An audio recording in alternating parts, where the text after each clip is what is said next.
우리는 우크라이나 전쟁에 뭐 직접적인 관여자는 아닙니다. 뭐 아주 간접적으로 이 전쟁에 지금 우리가 관여가 되어 있는 상태인데 어느 순간인가 보니까 우리도 이제 직접 당사자가 되어 있더라고요. 그게 북한 문제인 거죠. 북한 문제. 북한의 이 포로들, 우리의 헌법에 의하면 우리나라 국민인데 이들을 어떻게 해야 될 것이냐라고 하는 그런 문제가 이제 바로 드러나게 되더라고요. 이게 국제법적으로 어떤 복잡성을 가지게 될까요? 일단 가장 첫 번째 문제는요, 생포된 북한군 파병 장병들이 포로인가 그렇지 않은가에 대한 문제인데, 제네바 협약에 따르면 이들은 포로가 아닙니다. 왜냐하면 북한, 러시아 교전 당사자들이 파병을 했다라고 서로 인정을 하고 있지 않기 때문에 포로에 관한 지위와 유상을 얻을 수가 없습니다. 그래서 포로는 아니지만 이제 국제 난민 정도는 유상을 얻을 수가 있죠. 그래서 유엔에서도 최근에 이제 즉각적인 송환을 해야 된다라고 하는데, 난민이라고 하는 이런 관점에서 이 포로 송환 문제를 접근을 하는 것입니다. 그렇다면 난민의 지위가 부여된다면 그 사람들이 본인의 결정을 할 수가 있겠네요. 그렇죠. 그래서 그 제네바 협약에서는, 협약에 따르면 이들은 포로가 아니기 때문에, 그러나 주석서에서는 또 이런 해석이 있습니다. 뭐 기본권 침해 등 실질적 위협에 직면할 경우, 그 얘기는 본국으로 원에 의하지 않고 송환이 될 경우, 너무 뻔하잖아요. 그동안에 얼굴도 다 노출이 돼버렸고 어떤 부당한 지시와 그런 대우를 받았는지가 이미 전 세계가, 국제사회가 다 알아버렸기 때문에 사실은 이미 이제 뭐 노동당이나 이런 당국에 의해서 배신자 낙인이 찍힌 상황인데, 누가 보더라도 이들은 북한으로 돌아가게 되면 생명권의 위협이 있고요. 우리 법은 이런 북한군을 광의의 의미에서 난민까지도 확대해서 해석을 하고 있기 때문에, 비록 제네바 협약을 포함한 국제법상 포로에 관한 지위는 얻지 못하더라도 난민의 일부로서 우리가 수용할 수 있는 법적 근거가 있는 것입니다. 인도주의적 원칙에 따르면은 국제사회나 아니면 우리 입장에서 봤을 때 당연히 우리가 데려오는 것이 원칙인데, 사실 어떻게 보면 또 이게 굉장히 정치적인 문제가 우크라이나의 입장도 또 있을 것 같고 그렇습니다. 저는 당연히 북한군이 파병을 했다라고 공개하지는 않을 겁니다. 그러나 러시아를 움직여서 절대 북한 특수작전군 생포된 저 장병들은 한국에 가서는 안 된다라고 러시아를 상대로 엄청난 전방위적인 이런 노력들을 할 것이고요.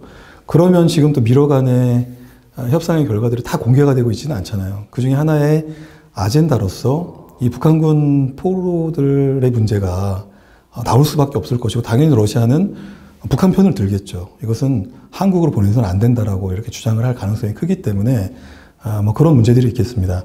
우크라이나의 언론적인 입장은, 우크라이나는 한국으로 이 북한군 특수작전군 생포된 포로들을 보낼 준비가 되어 있고, 다른 어떤 정치적 어떤 연계되지 않고, 뭐 즉 일각에서 그런 의견들도 있습니다. 우크라이나가 이 북한군 포로와 또 한국의 무기 지원을 교환하는 것이 아니냐, 그런 걸 좀 활용을 하는 것이 아니냐, 뭐 이런 의혹들에 대해서도 최근에 주한 우크라이나 대사시죠, 포노마렌코 대사가 그런 것은 아니고 인도주의적인 측면에서 우크라이나 당국은 북한군 포로를 한국에 송환시킬 의향이 있다, 준비가 되어 있다, 이렇게 밝힌 상태입니다. 그럼 지금 북한이 러시아에게 접근해서 이것을 막아달라라고 하는 거에 대해서 우리도 역시 나름대로 굉장히 준비를 해야 되고 그럴 필요가 있겠네요. 그러면 파병과 관련해서 한 가지 좀 더 여쭤보고 싶은 게 있습니다. 이들이 러시아와의 연합작전을 통해서 우크라이나 전장에서 쌓은 그 기술들은 나중에 북한군의 재래식 전력에 굉장히 큰 도움이 될 것이다 라는 그런 굉장히 위협적인 해석이 하나 있고요. 근데 반면에 또 하나 어떤 해석도 있냐면은, 이 정예 병력이, 특수대원 북한의 병력이 우크라이나 전장에 와서 싸웠다가 세상을 알게 됐다 라는 그런, 한마디로 북한이 지상낙원이 아니었다 라는 거를 너무나도 이제 뼈저리게 느끼고, 여기 우리가 더 잘 먹더라, 이런 이야기들이 이제 있으면서, 오히려 북한 지도부의 입장에서 봤을 때는, 정권의 입장에서 봤을 때는 이들이 위협 세력이 될 수 있다 라고 하는 그런 해석도 있습니다. 어떻게 보세요, 박사님은요? 북한은 우크라이나를 상대로 교전을 하고 있고, 우크라이나 정보당국에 따르면 3,000명에서 4,000명이 넘는 사상자가 발생을 했습니다. 그렇기 때문에 앞으로는 생존성을 보장하면서 잘 싸우는 방법들을 계속 터득해 나갈 것입니다. 그래서 실제 우크라이나의 시르스키 총사령관을 포함한 여러 지휘관들의 증언도 비슷한 취지의 의견들이 있습니다. 북한군이 시간이 갈수록 더 잘 싸우고 있다, 용맹하고 있고, 이런 도대체 용맹성은 어디서 나온지를 모르겠다 해서 실제 전장에서 우크라이나 군이 느끼는, 북한군 부대가 출현할 때 느끼는 심리적 압박이 상당하다고 합니다. 그리고 또 중요한 것 중에 하나는 좀 전에 김 교수님 말씀하셨던 현대전인데요. 지금 현대전의 모습은 역시 초보적 수준의 인공지능이 탑재되어서 유무인 복합 전투 체계를 가지고 싸웁니다. 북한군은 그러한 변화된 현대전을 현장에서 답을 찾고 통찰을 하고, 그래서 북한군의 이 무기 체계들을, 전력을 어떻게 발전시켜서 군사력을 어떻게 건설하고 운용해야 될지에 대한 통찰을 얻을 것이기 때문에 그것이 중장기적으로 북한의 군사 역량을 강화시킬 것이고, 강화된 북한의 군사 역량은 고스란히 또 우리에게 위협이 될 수 있는 겁니다. 또 반대의 내용인데요. 신세계에 눈을 뜬 북한군 장병들이 본국으로 귀환을 하게 되면 이런 세상도 있었다라고 또 해서 일종의 김정은 체제의 블랙리스트 체제를 뒤흔들 수 있는 체제 내구성의 굉장히 취약 요소로 발전할 가능성도 저는 없지 않다고 보고 있습니다. 실제 지금 러시아 유튜브 채널이나 이런 SNS를 통해서 북한군 휴가 장병들이 이 더블백을 메고 모스크바로 활보하는 모습들이 보여요. 그것은 아마도 특별 군사작전을 일정 부분 잘 마치고 부대 교대를 시켜서 휴가를 받고, 네네.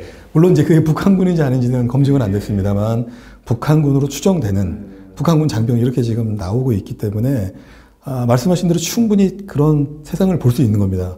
물론, 러시아나 북한이나 1인 독재 체제이긴 하지만, 그래도 러시아는 민주주의 국가고, 그런 활동들이 굉장히 자유로운 국가이기 때문에, 북한하고는 질적으로 다르죠. 그런 세상도 어쨌든 배워가고, 그런 장병들이 다시 북한으로 돌아간다면 일정 부분 북한 체제에는 도전이 될 수밖에 없습니다. 다만 북한 탈북자를 포함한 이렇게 얘기를 들어보면, 특히 북한 노동자들도 본국에 다시 복귀하게 되면 엄청난 정치 사상 교화 교육을 받는다는 것입니다. 그래서 밖에서 특히 이제 중국이라든지 제3세계에서 노동자로 파견되었던 그들이 거기서 보고 배웠던 것들을 다 물을 빼고 다시 북한 사회에 필요한 재사회화의 과정을 거치기 때문에 아마 더 북한군 장병들의 경우에는 트라우마 치료를 빙자한 재사회화의 과정, 정치사상 교육을 보다 더 강력하게 시행을 해서